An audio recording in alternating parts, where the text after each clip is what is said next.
బాబు Sankranti gift. Sankranti పండగకే కొత్త అల్లుళ్లకు అదిరిపోయే గిఫ్ట్లు అందుతూ ఉంటాయి. ఈ సంక్రాంతికి ఆంధ్రప్రదేశ్ ప్రజలు సిసలైన అల్లుళ్ళుగా మారిపోయారు. అల్లుళ్లను అపురూపంగా చూసుకునే మామ మాదిరిగా ఆంధ్రప్రదేశ్ సీఎం నారా చంద్రబాబు నాయుడు వారికి అదిరిపోయే గిఫ్ట్ ఇచ్చారు. పండగ వేడుకలు ముగిసిన 3 రోజులకు అందుబాటులోకి రానున్న ఈ గిఫ్ట్తో ఆంధ్రప్రదేశ్ ప్రజల జీవన ప్రమాణాలు ఓ రేంజ్లో మారిపోతాయని చెప్పొచ్చు. ఈ నెల 18 నుంచి ఏపీలో వాట్సాప్ గవర్నెన్స్ను ప్రారంభించనున్నట్లు చంద్రబాబు ప్రకటించారు. ఈ ప్రకటనను ఆయన సంక్రాంతి వేడుకల సందర్భంగా తన సొంతూరు నారావారిపల్లెలో చేయటం గమనార్హం. ఈ పథకం కింద ప్రజలకు సేవలన్నీ వాట్సాప్ ద్వారానే లభించనున్నాయి.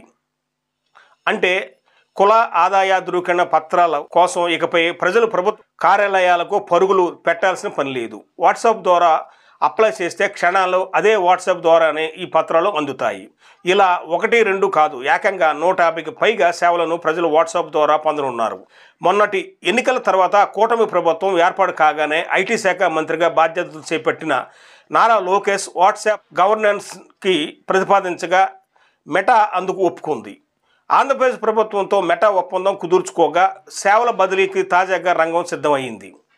లోకేష్ ద్వారా దీనిపై సమాచారం తెలుసుకున్న చంద్రబాబు సంక్రాంతి కానుకగా ఈ సేవలపై ప్రకటన చేశారు. ఇది ఆంధ్రప్రదేశ్ ప్రభుత్వం సంక్రాంతి కానుకగా ప్రజలకు ఇచ్చిన కానుక.